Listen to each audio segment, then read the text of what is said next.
শীত পড়তে না পড়তেই আমরা সকলেই চাই একটা করে পিকনিক করতে, কেউ কেউ অফিস কলিগদের সাথে, কেউ কেউ বন্ধু বান্ধবদের সাথে, কেউ কেউ ফ্যামিলির সাথে।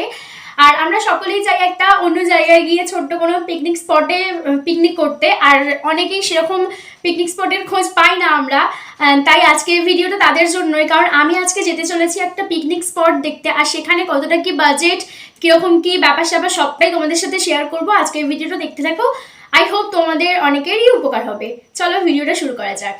প্রথমেই আমরা বেরিয়ে পড়েছি দাদার বাইকে করে, আর এই গার্ডেনটার লোকেশন হলো হুগলি রামকৃষ্ণপুর বাক্সাতে। যদি তোমরা কেউ হাওড়া থেকে আসতে চাও তাহলে তোমাদের প্রথমে ডানকুনি স্টেশনে আসতে হবে, আর স্টেশন থেকে বেরিয়ে তোমরা বাস বা অটো টোটো পেয়ে যেতে পারো। আর ওখান থেকে আসতে তোমাদের 30 থেকে 35 মিনিটের বেশি একদমই লাগবে না।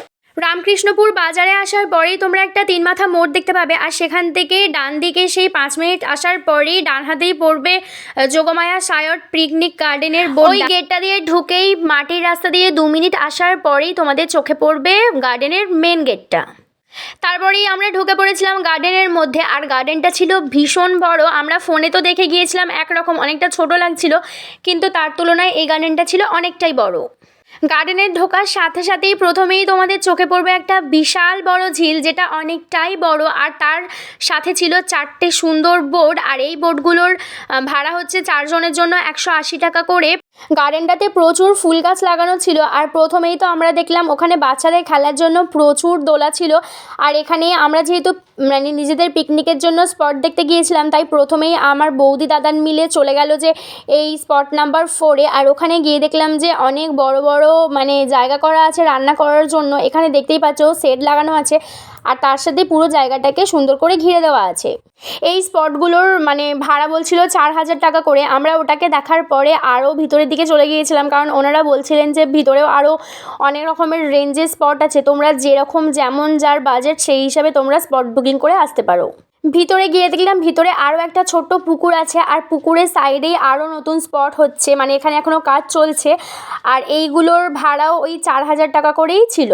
তোমাদেরকে তো প্রথমেই বললাম আলাদা আলাদা রেঞ্জের এখানে স্পট ভাড়া চলছিল, আর এক একটা স্পটের পাশেই ছিল আলাদা আলাদা রকমের বাচ্চাদের খেলার দোলনা, গাড়ি আরও এক্সেট্রা।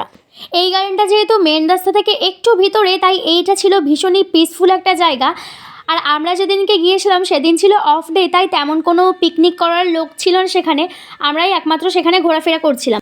ঝিলের শেষ প্রান্তে ছিল আরও একটা সুন্দর স্পট, আর তারই মাঝে ছিল একটা খাবারের দোকান। এখান থেকে তোমরা স্ন্যাক্স আইটেম কিনে খেতেই পারো। আর এখানে তো দেখতেই পাচ্ছ এই গার্ডেনটা একদমই আলাদা করে মানে ঘিরে দেওয়া আছে। ওখানে ঢোকার পরেই দেখলাম এই জায়গাটা আরও অনেকটা বড়, আর এটাই ছিল সবচেয়ে বড় মানে স্পট। আর এগুলোর ভাড়া ছিল 5000 টাকা করে, আর এগুলো ভীষণ সুন্দর ছিল। প্রথমত তো অনেক মানে গাছ লাগানো ছিল, একটু ছাওয়া ছাওয়া, আর তার উপরে এখানে ছিল অ্যাটাচ বাথরুম, দেখতেই পাচ্ছ ওই নীল রঙের। এই সবচেয়ে বড় স্পটগুলোতে প্রত্যেকটাতেই ছিল আলাদা আলাদা ওয়াশরুম, আর ওখানে 2-3টে করে বসার জায়গাও করা ছিল। আর এখানে তো মানে টিনের সেট করাই ছিল রান্নাবান্না করার জন্য, তোমরা দেখতেই পাচ্ছ। তাই আমরা সেদিনকে এই জায়গাটাই বুকিং করে এসেছিলাম, কারণ আমাদের অনেক সবাই ফিস্ট করবে, মানে লোক সংখ্যা অনেক বেশি। আর তোমরা হয়তো ভাবতে পারো এগুলো ঝিলের একদমই সাইডে, অনেক বাচ্চা কাচ্চা থাকবে, কিন্তু ঝিলের সব দিকেই সুন্দর করে জাল লাগিয়ে দেওয়া ছিল। আর এটা ছিল ওদের পার্কিং জোন, আর এখানটা ভীষণ বড় ছিল, দেখতেই পাচ্ছ। আর আমরা কিছুক্ষণ আগে ওই পারটায় দাঁড়িয়ে দাঁড়িয়ে স্পট দেখছিলাম, আর তার উল্টো দিকেই আছে আরও একটা স্পট।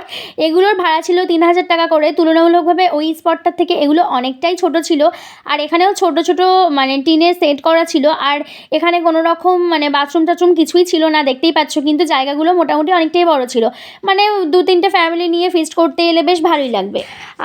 আর এখানে ছিল গার্ডেনের সমস্ত নিয়মাবলী, এখানে সবটাই লেখা আছে, তোমরা একটু পজ করে দেখে নিতে পারো কি কি নিয়মাবলী এখানে ছিল। তোমরা সমস্ত ধরনের ডেকোরেটার্সের জিনিসপত্র ভাড়া পেয়ে যাবে। আর এখানে স্পট বুকিং করতে হলে তোমাদের প্রথমেই 1000 টাকা দিয়ে স্পটটা বুকিং করতে হবে। নিয়মাবলীর পাশেই এখানে ফোন নাম্বারটা দেওয়া আছে, তোমরা যদি চাও অবশ্যই তোমরা এই নাম্বারে কল করে আরও ডিটেলস জেনে নিতে পারো। আর এইটা ছিল ওনাদের অফিস, তোমরা এখানে এসো ওনাদের সাথে যোগাযোগ করতে পারো। ব্যাস, আজকের ভিডিওটা তো এতটুকুই। তোমাদের আজকের ভিডিওটা কেমন লেগেছে অবশ্যই জানিও। আর এই ভিডিওটা দেখে যদি তোমরা একটুও হেল্প পাও, মানে হেল্প হয় তোমাদের, তাহলে অবশ্যই এই ভিডিওটাকে লাইক করতে একদম ভুলো না। তোমাদের সাথে দেখা হচ্ছে পরে কোনো একটা ভিডিওতে। আর তোমরা যদি এরকম রিলেটেড আরও কোনো ভিডিও দেখতে চাও তাহলে অবশ্যই কমেন্ট করে জানিও। বাই।